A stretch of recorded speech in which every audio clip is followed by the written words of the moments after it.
Setelah aku menikah, itu aku langsung pasang implan. Dan aku juga nggak mau meneruskan hal-hal yang buruk gitu loh. Kalau dalam psikolog ada yang namanya trauma intergenerasional gitu. Jadi, Assalamualaikum warahmatullahi wabarakatuh. Lama tidak membuat video. Apa kabar semuanya? So, hari ini aku mau beres-beres baju bayi dan juga mau dicuci karena sudah mendekati hari HPL gitu. Sambil aku cerita, sambil aku beres-beres ya. Sambil aku ngelepasin labelnya baju ya. So, jadi ini baju ada yang untuk usia 0 sampai 3 bulan, terus 3 bulan sampai 4 bulan, dan ada juga sedikit untuk umur 6 bulan gitu. Nah, aku ngelepasin tag sama yang kayak gininya gitu, karena ini biasanya gatel. Dan semua baju aku lepasin kayak gini, karena ini biasanya gatel banget di kulit kalau dipakai. Kayak gini mau dicuci nanti. Aku sebenarnya ini aku nyiapinnya sudah dari kehamilan 4 bulan ya, karena pas 4 bulan aku juga tahu jenis kelamin bayinya, jadi aku beli bajunya gitu. Sebelum 4 bulan kan aku belum tahu ya jenis kelaminnya apa, jadi masih bingung gitu mau warnanya apa. Jadi aku ngelepasin tagnya sama labelnya kayak gini. So, jadi cerita sedikit. Setelah aku menikah, itu aku langsung pasang implan. Nah, implan itu seharusnya untuk 3 tahun, tapi aku cuma pakai sekitar 2 tahun setengah gitu. Nah, setelah 2 tahun setengah, aku lepas implannya. Alhamdulillah, sekitar 2 bulanan gitu aku hamil. Tuh. Nah, untuk yang bertanya, kenapa nggak mau langsung hamil? Kenapa nggak langsung hamil? Kan bagus gitu kan, kayak orang-orang.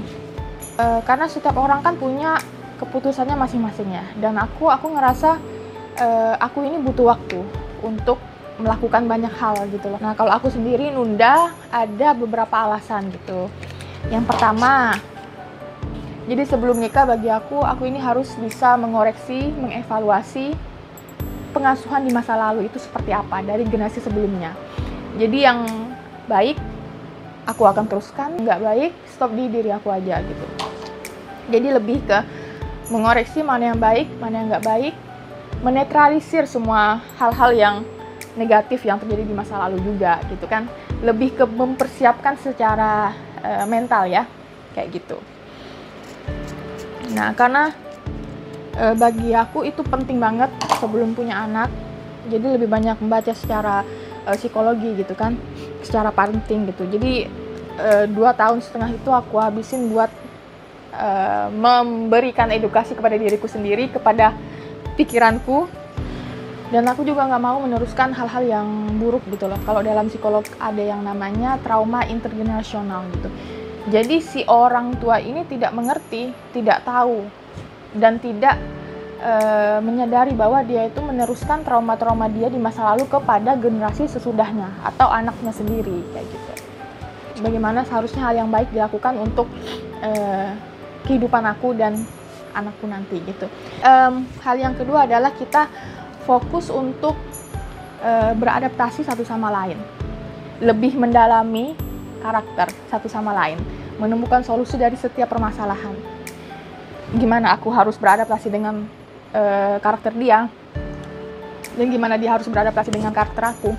Dan aku pikir semisal aku langsung hamil dan aku belum menyelesaikan adaptasi tersebut gitu ya, jadi PR-nya aku itu double gitu loh. Pertama, merasakan gejala kehamilan yang kayak seperti mood swing gitu kan, lebih kepada emosi yang nggak stabil. Karena di awal kehamilan aku ngerasain sebelumnya, dari awal kehamilan sampai sekitar 3 bulanan itu tuh sering muntah, terus emosi nggak stabil, sering sedih dan lain-lain.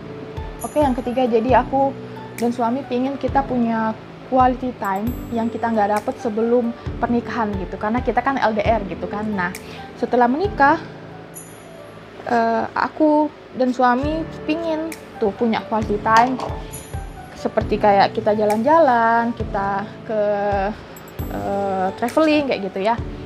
Terus kita sering nongkrong berdua, sering makan di luar berdua gitu, sering minum kopi di luar berdua, kayak apa-apa berdua gitu loh.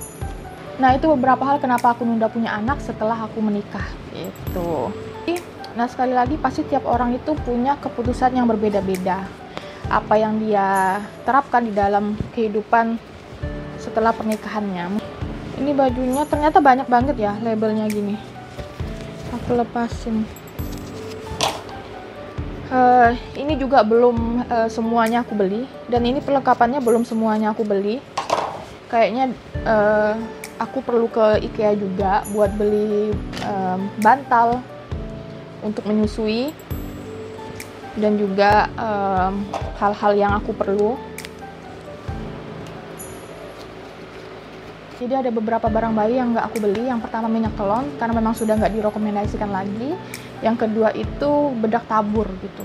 Nah, aku lebih setuju pakai ini untuk menghangatkan bayi di dalam kondisi yang dingin, salju, dan lain-lain gitu.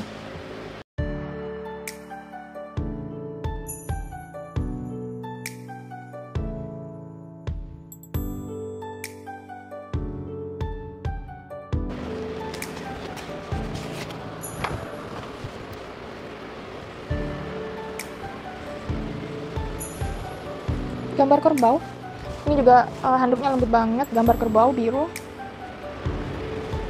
Oke, ini jadi sleeping bag untuk bayi. Buka dulu.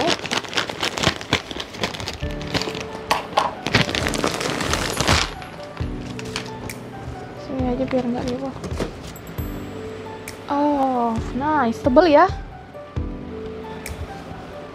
Jadi ini bisa dibuat untuk winter. Usia berapa bulan? Kayaknya bisa deh. Kita potong dulu. Jadi sleeping bag ini bagus banget untuk anak tidur, karena dengan sleeping bag mukanya tuh nggak ketutupan selimut gitu kan. Mungkin kalau bayi 2 tahunan ke atas, mereka ngerti ya kalau ketutupan selimut, mereka bisa ini apa namanya, bisa menghindar gitu. Ini jaketnya juga untuk winter. Untuk winter kan sekitar Desember kan, musim saljunya kan sekitar Desember, jadi ini bisa dipakai untuk usia 3 bulanan gitu. Lembut banget.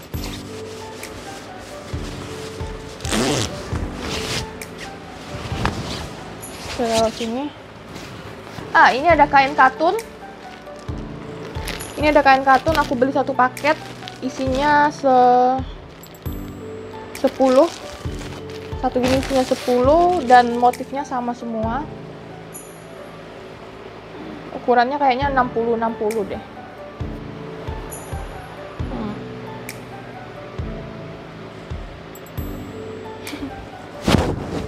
Nuansa biru. Jadi kebanyakan baju yang aku beli itu nuansanya biru putih gitu. Ini juga aku taruh sini mau cuci. Oh, masih banyak rupanya. Ini juga newborn.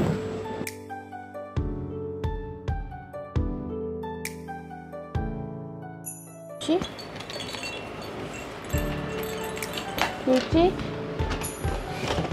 Dan ini aku juga ada dikasih sama kakak ipar aku, boneka kecil-kecil katanya untuk bayi. Oh, jatuh. Ada yang orang hutan Kalimantan. Panjang banget tuh labelnya.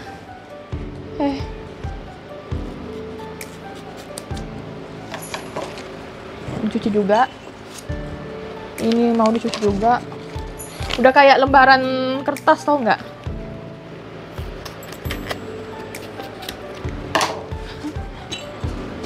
Ini udah nggak ada.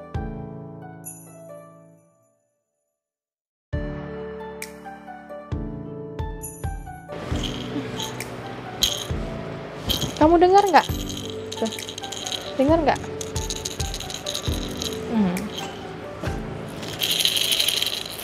Ini jerapah juga ada bunyinya, tapi manual, bukan pakai baterai, jadi bisa aku cuci ya. Ini nanti boneka biru.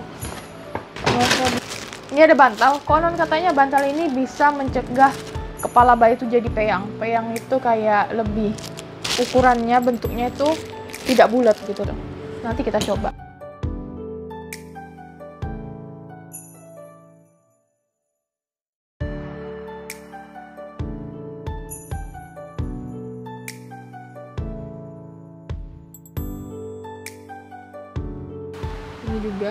Ini juga label. Ini plastik. Dan ini labelnya yang aku lepasin banyak banget. Ini yang bikin supaya bayi nggak gatel, jadi dilepasin. Terima kasih udah nemenin aku beres-beres, udah nonton YouTube ini, dan semoga lahirannya lancar.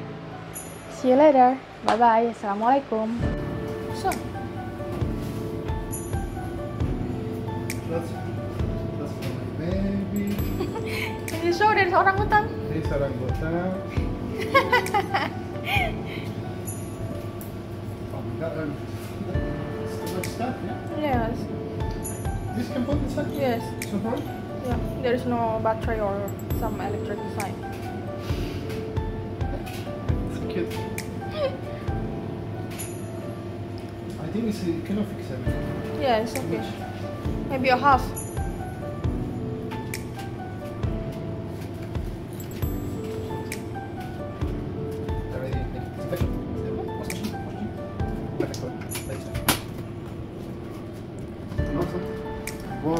Sensitive.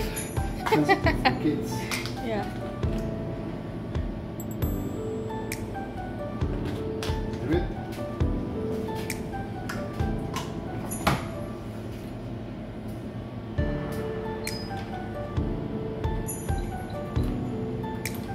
Extra clean. Not long time, maybe. No temperature.